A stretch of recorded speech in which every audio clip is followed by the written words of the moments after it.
Hi. You've probably heard or come across the concept of Ubuntu, which means I am because you are. It's a very powerful concept because it refers to the idea that someone only realizes their full potential and their full capacity insofar as they give themselves to someone else. And then in that way, they start to get a better understanding of who they really are and what their capacities and potentialities are. Ubuntu has a lot to do with generosity, the virtue of generosity, which is the middle ground between two extremes. On the one hand, you've got the extreme of being miserly or mean and never giving anything of yourself, of your time, of your attention, of your money. But then you also have the other extreme where people give too much and usually for the wrong reasons. I come from Kenya, and in Kenya, we've got this concept called harambe. Harambe means coming together to help someone for a common cause, rallying around a common cause. And typically, the shape it would take would be a joint fundraiser, a public fundraiser, where you'd have a big meeting with lots of people there, and people would come to the front and drop off large envelopes full of money. And the typical thing that you would see in any harambe would be the politician who would come slowly, ostentatiously, making sure that everyone can see him with his big fat envelope that is thick, packed full of money. And everyone could see, oh, what a generous guy. Oh, what a good guy. He gives so much.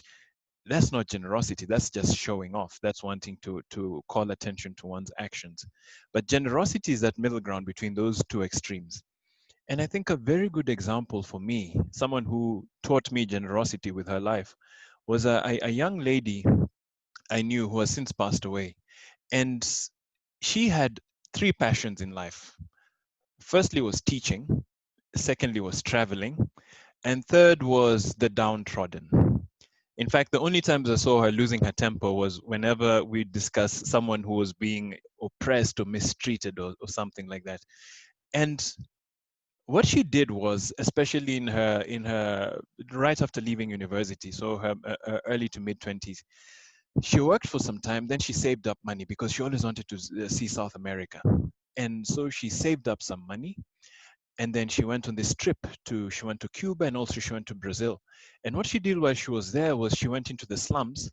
She went to the favelas in Rio, for instance, and started teaching English, volunteering to teach English to some kids there in the favelas for free.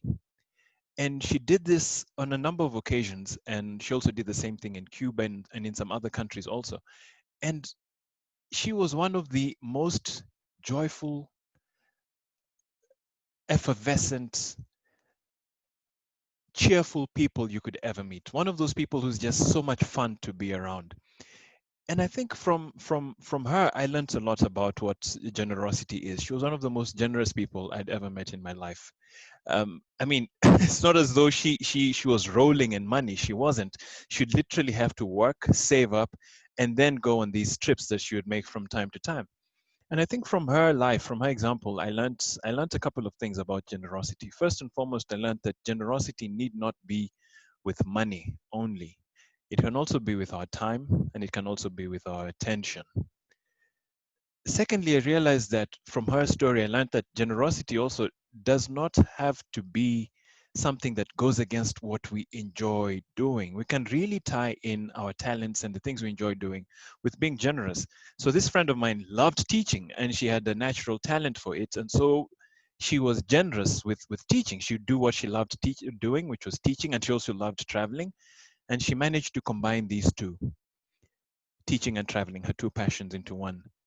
And the third thing she taught me about generosity was that it need not be this huge, huge thing that you do just once off. You know, I donate 1 million rand and that's it. End of story. Everyone can see what a fantastic human being I am. No, she would do it little by little, repetitively. Save up, go on a trip, save up again, go on another trip, save up again, go on another trip. So these three things, I think, have a lot that we can draw from in terms of being more generous and practicing Ubuntu, which is we need not be wealthy, we need not have a lot of money because all of us have time and all of us have attention that we can give to other people. Secondly, it need not go against what we enjoy doing, because all of us have talents and hobbies which we can share with other people. And thirdly, it need not be a big once-off thing. It can be little repetitive acts. And so in closing, I just wanted to end with a quote from Ralph Waldo Emerson, who said, "Do not wait until later to show kindness towards someone, because you never know whether you're assured tomorrow." I'll see you next time.